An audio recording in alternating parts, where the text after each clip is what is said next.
Friends, তোমাদের সামনে আবার একটা নতুন ভিডিও নিয়ে চলে আসলাম। তা আমরা সয়াবিন তরকারি খাই, সয়াবিনগুলো দেখবে কিরকম তেতো তেতো থাকে।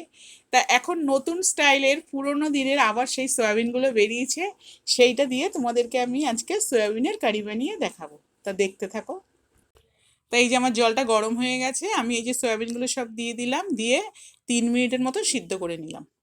তা এই যে কড়াইতে তেল দিয়ে আলুগুলো আমি নুন হলুদ দিয়ে লাল লাল করে ভেজে নিলাম।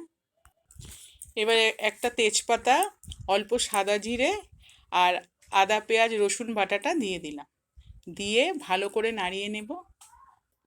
এবার একটু হলুদ, নুন আর একটু জল দিয়ে আবার আমি কষিয়ে নেব। এবার দিয়ে দেব ধনের গুঁড়ো, লাল লঙ্কার গুঁড়ো আর সাদা জিরের গুঁড়ো।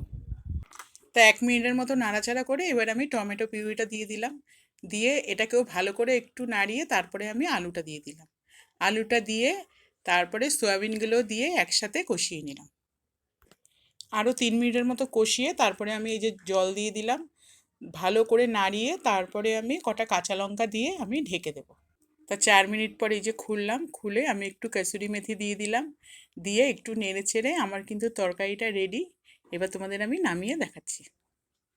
তো তোমরা দেখেই নিলে তরকারিটা কিভাবে বানিয়েছি। আর সয়াবিনগুলো কিন্তু খুব নরম, আমি কিন্তু দই কিচ্ছু লাগিনি।